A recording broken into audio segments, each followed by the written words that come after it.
Welcome, my friends. Picture, if you will, a place that should never have existed. A cluster of muddy islands scattered across a shallow lagoon, swept by winds from the Adriatic, with no fertile soil, no stone to quarry, and no army to defend it.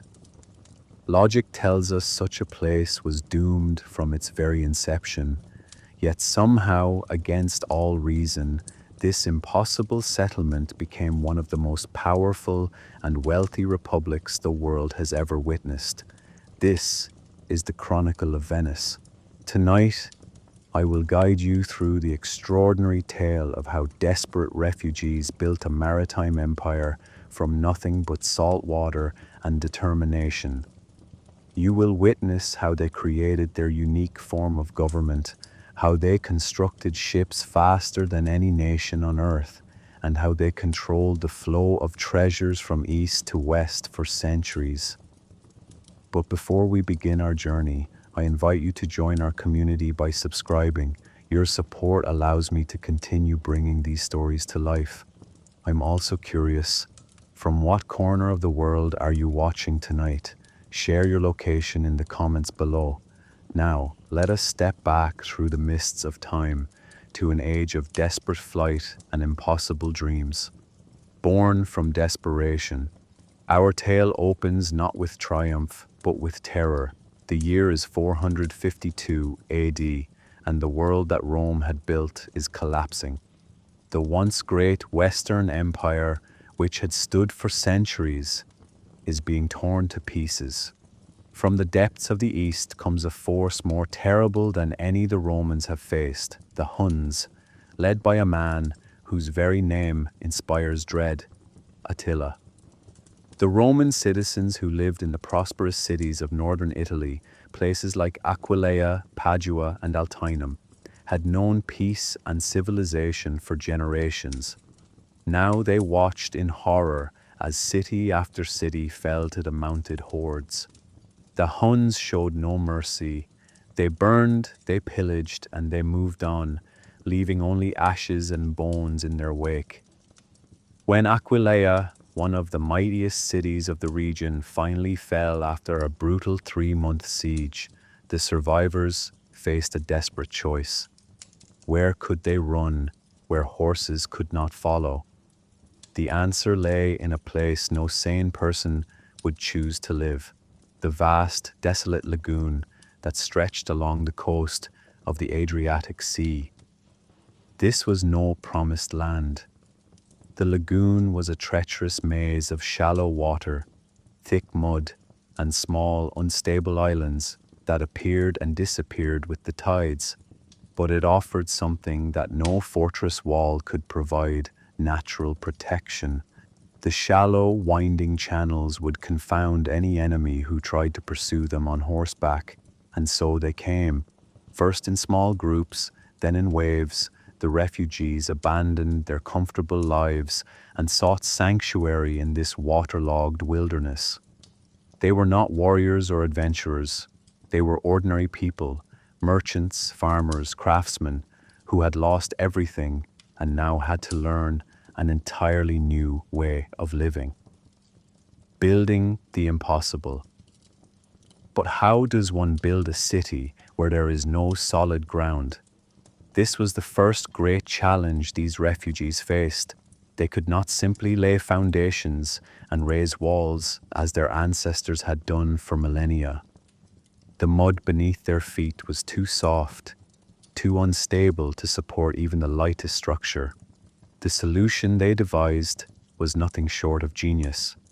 They took long, sharpened poles of wood, alder and larch, which resist decay in salt water, and drove them deep into the mud. Not dozens, not hundreds, but thousands upon thousands of these pilings, hammered down through the soft sediment until they reached the harder clay layer far below. This created something remarkable: a submerged forest of wood, packed so densely that it became as solid as stone. Upon this hidden foundation, they laid thick wooden platforms. Only then, with their artificial ground prepared, could they begin constructing buildings of brick and stone. Every structure in Venice, from the humblest dwelling to the grandest palace, rests upon this extraordinary foundation. The city, quite literally, sits upon an inverted forest, invisible beneath the water. The Basilica of Santa Maria della Salute alone is supported by more than 1 million wooden pilings. This unique environment shaped everything about how these people lived. Their streets were waterways, their wagons were boats. Their entire existence revolved around the rhythm of the tides and the skill of seamanship. Where other cities were defined by their land, Venice was defined by its relationship with water. The struggle against this hostile environment forged a particular kind of character in these settlers. They became supremely practical, resourceful, and focused on survival above all else. They learned to trust only what worked, to value results over tradition. This pragmatism would become the defining trait of their future republic. A government built on distrust. As the scattered island settlements slowly coalesced into a single community, they faced a critical challenge. Eichel question, who would lead them? They were nominally subjects of the Byzantine Empire, which ruled from distant Constantinople, but in reality they were on their own, answerable to no one. The problem was this: these people had fled tyranny. They had watched strong men on horseback destroy their homes and enslave their neighbors. The last thing they wanted was to recreate that same system of one-man rule in their new refuge. Yet they needed leadership, organization, and continuity. Their answer was a political system of breathtaking complexity and sophistication, a system that would endure for an entire millennium. They created the office of the Doge from the Latin word dux, meaning leader. But this was to be a leader unlike any king or emperor. The Doge was elected for life, but not by hereditary right. He was chosen by the city's most powerful merchant families, and his authority was deliberately hobbled from the start. He was meant to be a symbol of the state's continuity, not its master. The real power lay with the wealthy merchant clans who had built their fortunes on maritime trade. Their greatest fear was that an ambitious Doge might seize absolute control and establish a dynasty, placing his personal glory above the commercial interests that sustained the city. Everything in the Venetian system was designed to prevent this nightmare. At the foundation of the government sat the Great Council, an assembly of all the noble families. This council was the ultimate authority. It elected the members of all the smaller councils that actually ran the city. The Doge himself became bound by an elaborate oath that limited his every move. The restrictions placed upon him bordered on paranoia. He could not choose his successor. His sons were barred from holding office during his reign. His private correspondence was opened and read by state officials before he could see it. He could not even leave the city without permission from his own government. In essence, he was a prisoner of the office he held. To protect the state from internal threats, the Venetians created one of history's most notorious institutions, the Council of Ten. This small, secretive committee functioned as a state security service, hunting for treason and conspiracy. Its agents moved unseen through the city. Citizens were encouraged to inform on their neighbors by slipping anonymous accusations into special stone boxes, the famous lions' mouths, placed throughout Venice. It was a republic built on institutionalized suspicion, yet paradoxically, this web of checks and balances proved remarkably stable. While the rest of Europe tore itself apart through endless feudal conflicts and civil wars, Venice enjoyed centuries of internal peace. This stability allowed it to focus all its energy on a single, consuming passion: the accumulation of wealth and the building of a maritime empire. The Byzantine connection. For the first several centuries of its existence, Venice lived in the shadow of the greatest Christian power in the Mediterranean, the Byzantine Empire. This was what remained of the Eastern Roman Empire, ruling from its magnificent capital of Constantinople, a city of unimaginable wealth and sophistication. Venice was officially a Byzantine province, a distant and semi-autonomous territory at the edge of the empire, but the Venetians were always shrewd in managing this relationship. They took what they needed: protection, access to markets, cultural sophistication, while steadily asserting their independence. The connection to Byzantium shaped Venice profoundly. The city looked east, not west. Its art, its architecture, its very soul was Byzantine in character. The stunning golden mosaics that would one day cover the walls of San Marco were created by Byzantine craftsmen, or in faithful imitation of their style. But the Venetians were far from passive subjects. They played a dangerous game, offering their growing naval power as mercenaries to the Byzantine emperors while simultaneously building their own wealth and independence. When the emperor needed help fighting off Arab or Norman threats, Venetian ships would appear, but always at a price. The greatest prize came in 1082. Emperor Alexios I, desperate for Venetian naval support against invaders, issued a decree that changed everything. This golden bull granted Venetian merchants the right to trade throughout the Byzantine Empire completely free of taxes. They were given their own quarter in Constantinople itself. This was an economic revolution. Overnight, Venetian merchants had a massive advantage over their rivals from Genoa and Pisa. They could buy and sell in Byzantine ports without paying the heavy taxes that burdened everyone else. Money poured into Venice. But there was a darker side to this arrangement. As the decades passed and Venetian merchants grew richer, the Byzantine treasury grew poorer. The empire was bleeding tax revenue. The relationship began to sour. The people of Constantinople, watching arrogant Venetian traders dominate their markets, grew to resent and hate them. By the end of the 12th century, Venice was no longer a humble tributary. It was a powerful competitor, and the old alliance had transformed into bitter commercial rivalry. The Venetians had learned all the secrets of Byzantine wealth. They knew the workings of its markets, the layout of its harbors, and, most importantly, the weaknesses of its defenses. The theft of a saint.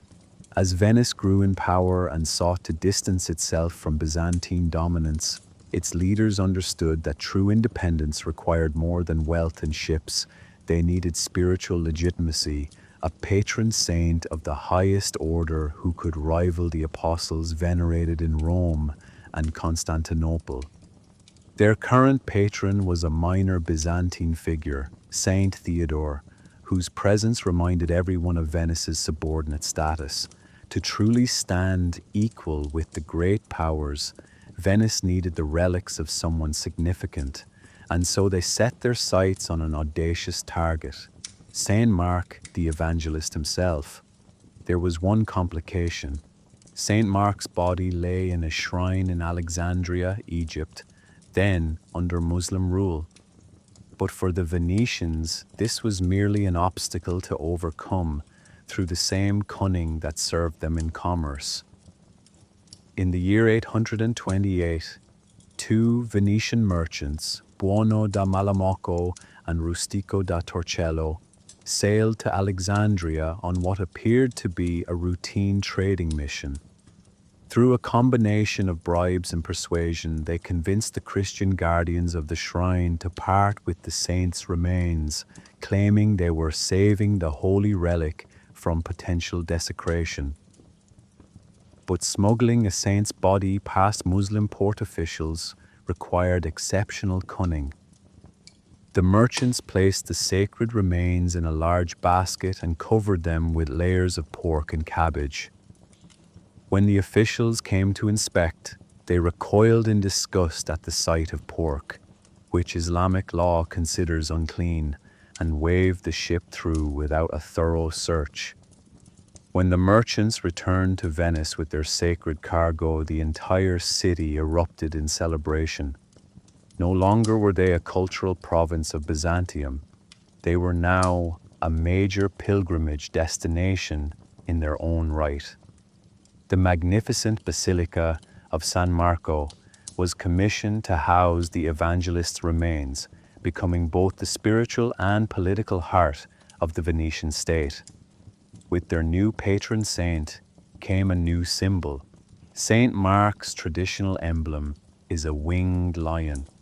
Venice immediately adopted this as its own, and the Lion of Saint Mark became the Republic's official symbol.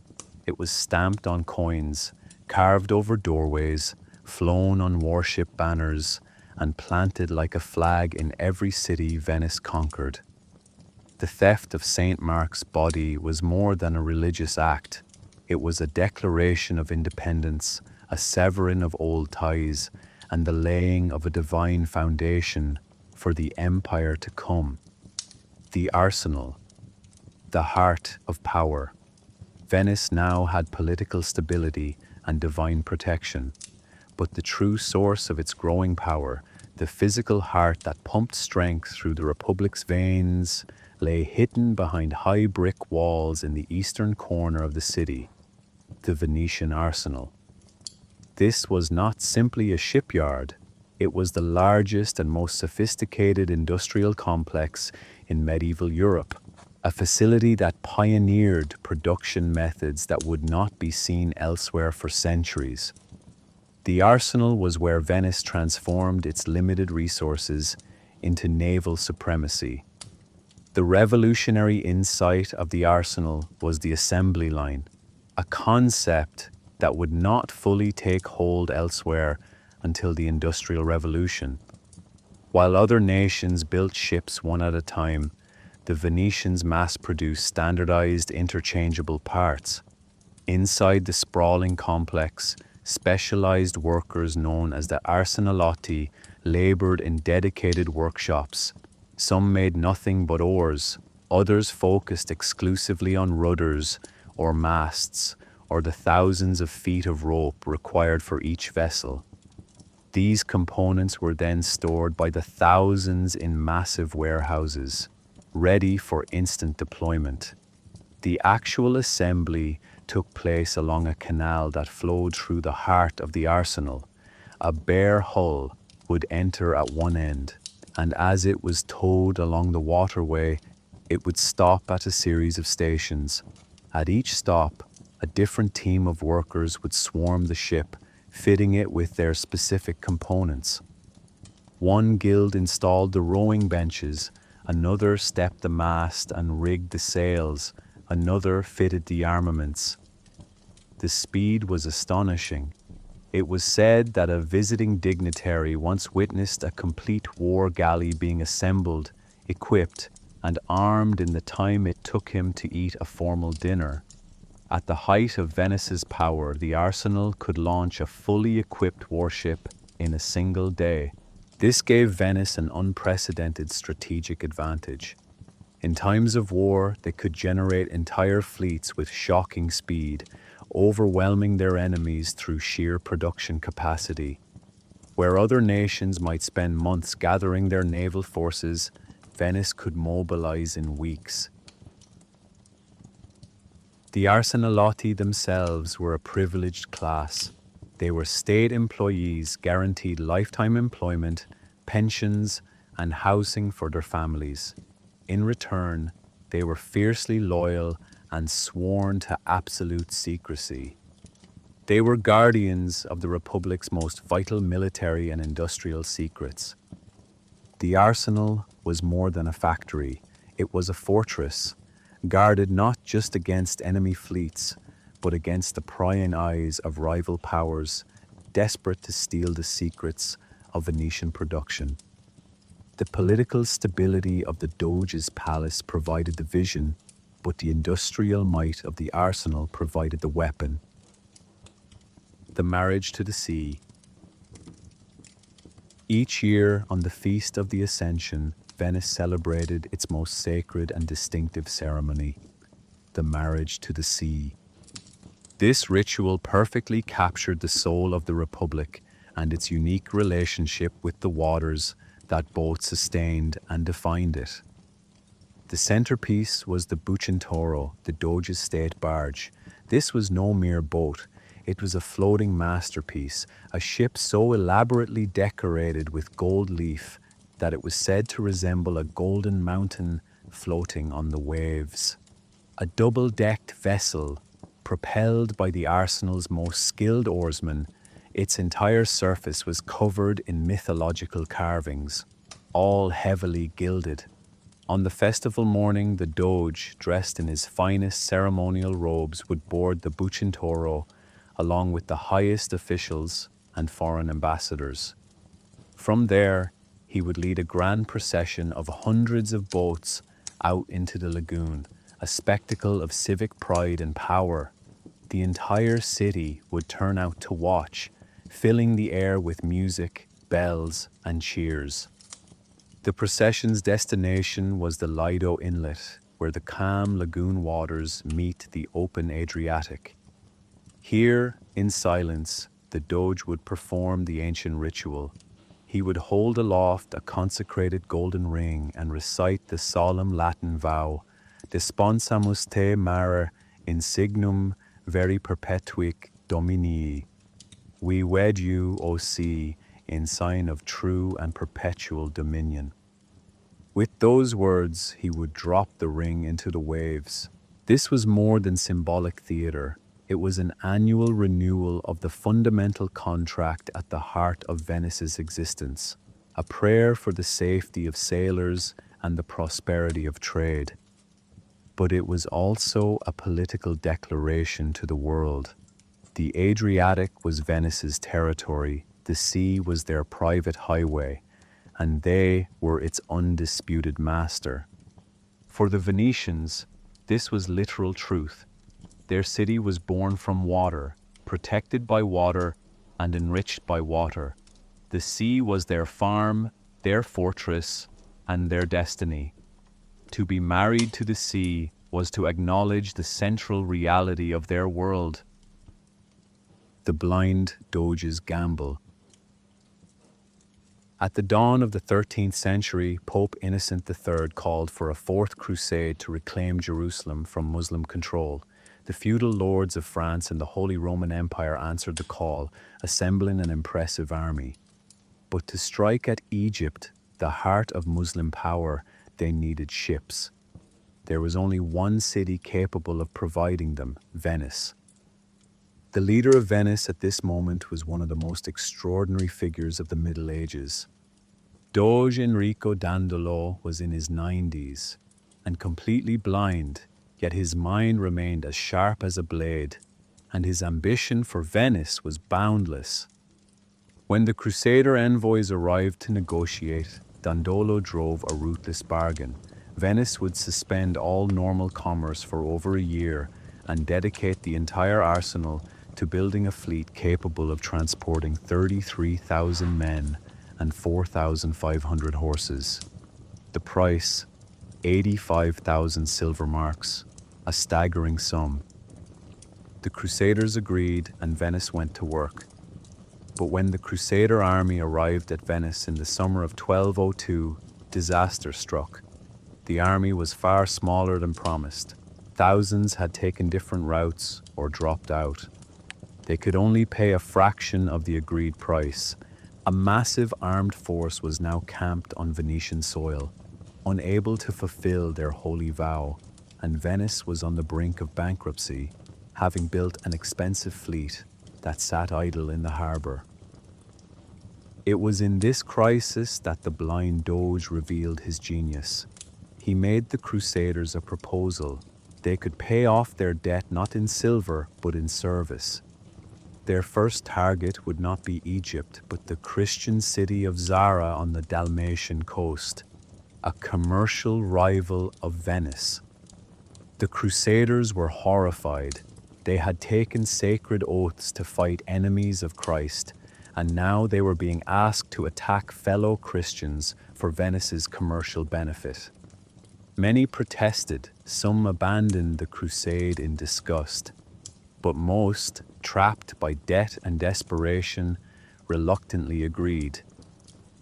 To seal the deal, the aged Dandolo performed a masterstroke of political theater.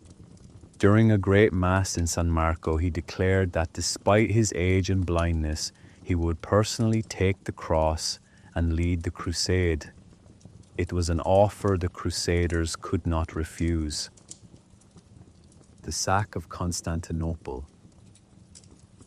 The fleet set sail and quickly conquered Zara, but during the winter that followed, a new opportunity arose. A young exiled Byzantine prince named Alexios arrived with a breathtaking proposal. Help him take the throne of Constantinople, and he would pay the Crusaders' entire debt to Venice and finance their journey to Egypt. For Dandolo and Venice, this was the opportunity of a lifetime. Constantinople was the wealthiest city in the world and Venice's greatest commercial rival. The chance to place a friendly emperor on its throne was a prize worth any risk. In the summer of 1203, the Crusader fleet appeared before the legendary walls of Constantinople. The citizens were stunned to see a Christian army at their gates. The initial assault succeeded, and young Alexios was installed as co-emperor. But the young emperor quickly discovered the treasury was empty. He could not pay the vast sums he had promised. Tensions exploded. A popular uprising overthrew and murdered him. The Crusaders, with no hope of payment, made a fateful decision. They would take their payment by force. In April 1204, they unleashed a full-scale assault. The Venetian fleet played a crucial role, their ships acting as floating siege towers to storm the sea walls. After desperate fighting, the defenses were breached. What followed was one of history's most shameful episodes, the Great Sack of Constantinople. For 3 days, the wealthiest city in Christendom was subjected to an orgy of looting and destruction. Palaces and churches were stripped of priceless relics and ancient treasures. The great library was burned. Magnificent bronze statues were melted down for coin. Venice played the situation with calculated precision.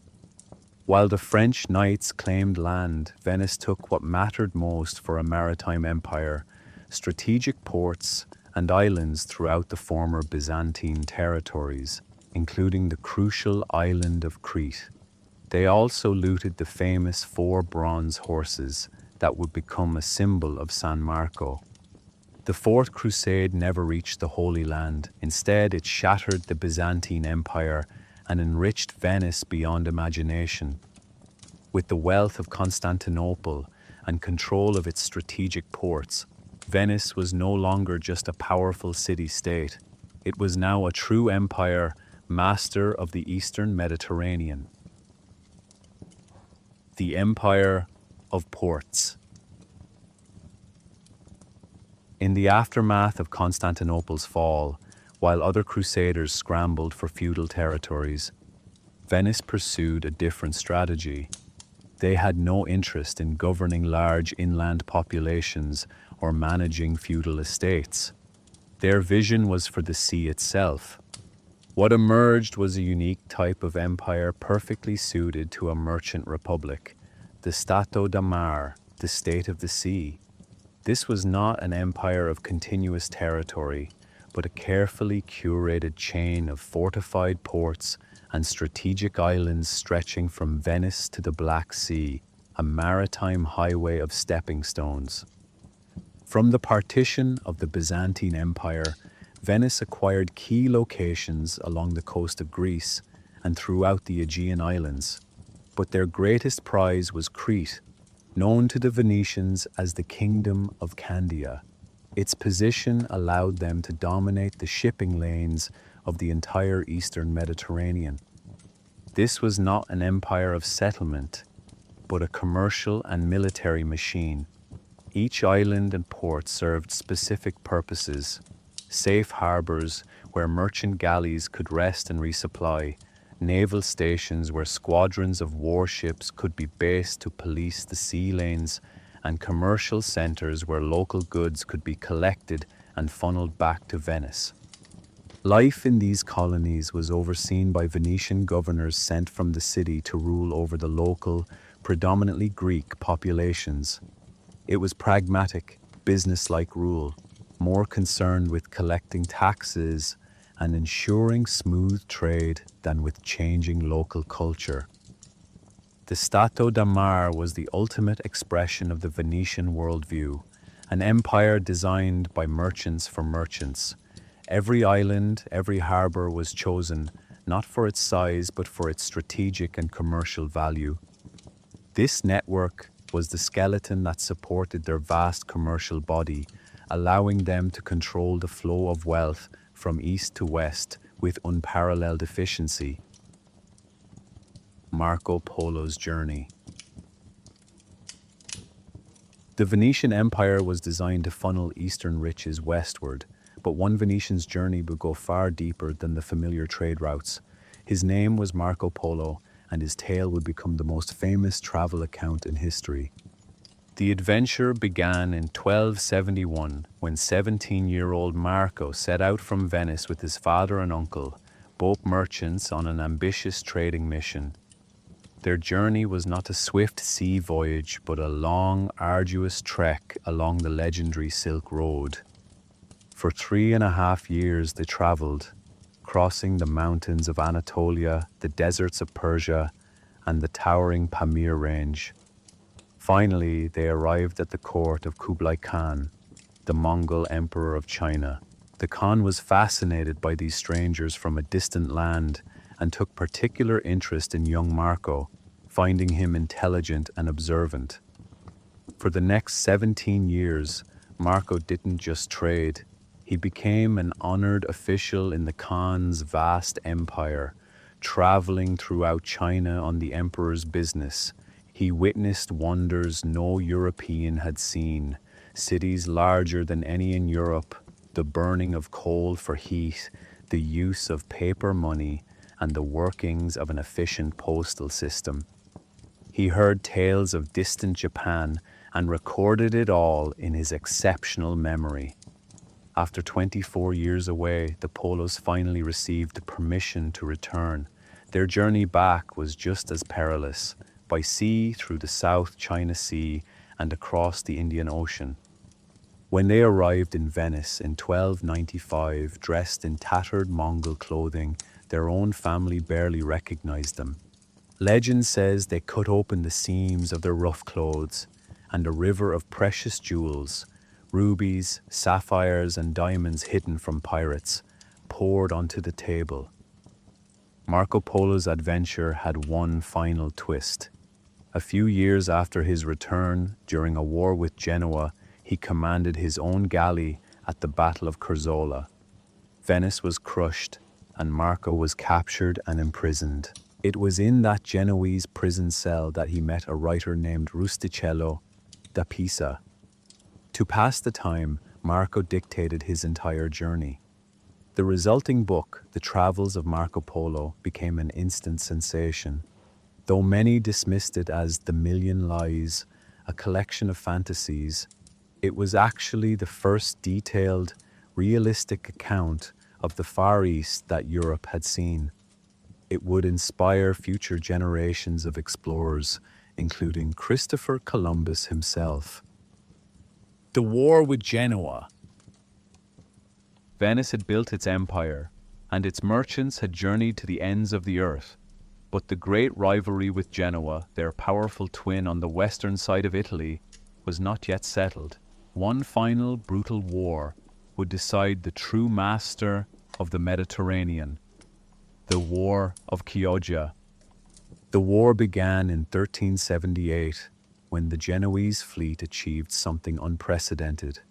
They sailed into the Venetian lagoon itself, smashed through the city's outer defenses, and captured the strategic port of Chioggia at the southern end of the lagoon.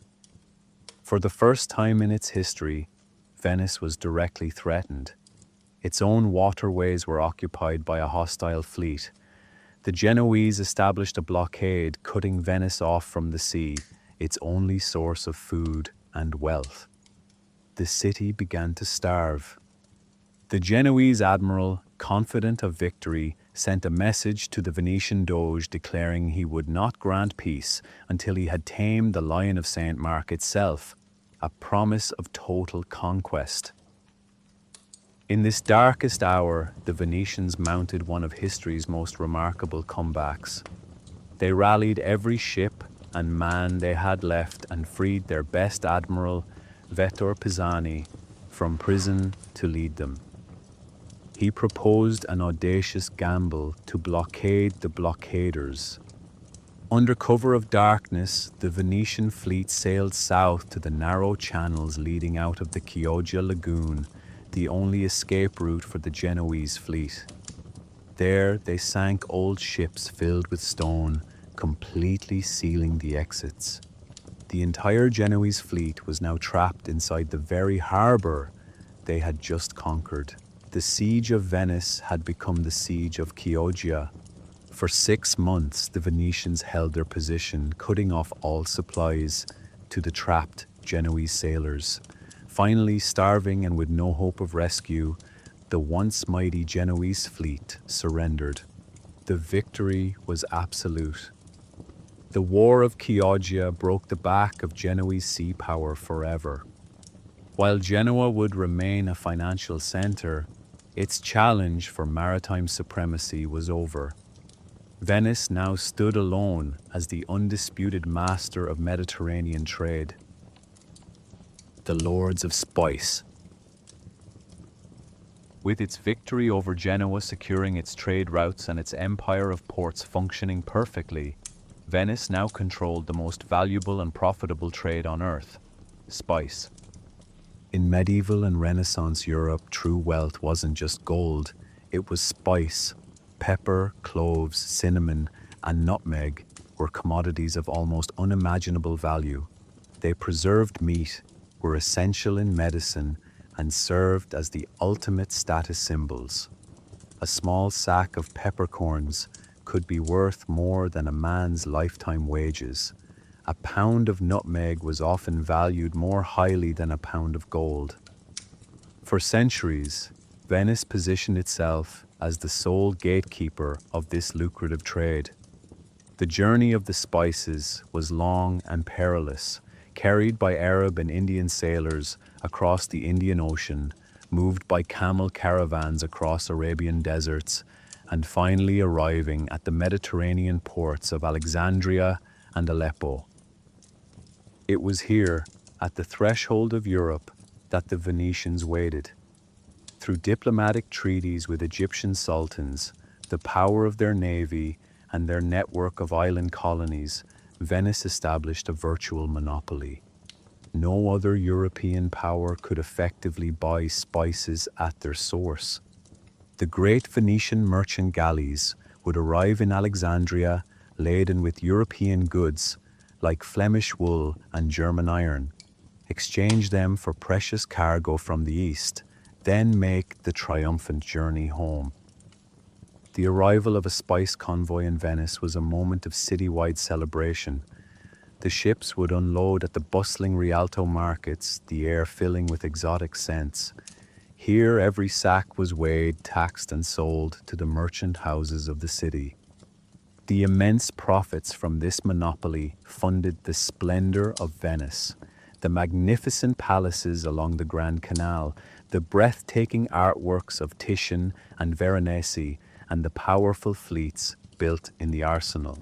Venice, glittering on the water, was a city built on a mountain of spice. The turn to the land. Venice was now at the peak of its wealth, with its maritime empire funneling eastern riches into its treasury. But this success created a new vulnerability. For centuries, the Republic's threats had come from the sea, a challenge they had mastered. Now a new danger was growing on their doorstep. Powerful states were consolidating on the Italian mainland, none more threatening than the Duchy of Milan, ruled by the ambitious Visconti family bent on conquering all of northern Italy. The Venetian leaders realized their lagoon was no longer a perfect defense. A powerful enemy controlling the shore could cut off food supplies and sever the land trade routes running over the Alps into Europe. The sea had made them rich, but the land could make them starve. This sparked fierce debate within the Doge's palace. Traditionalists argued that Venice was a creature of the sea, and involvement in the treacherous land wars of Italy would be disastrous. Expansionists argued they had no choice. To remain secure, Venice needed to control its own backyard. The expansionists won. In the early 15th century, under Doge Francesco Foscari, Venice made a radical strategic shift. It began a series of wars to conquer the territory behind it, giving birth to the terra firma, the state of the land. The campaign was initially swift and successful.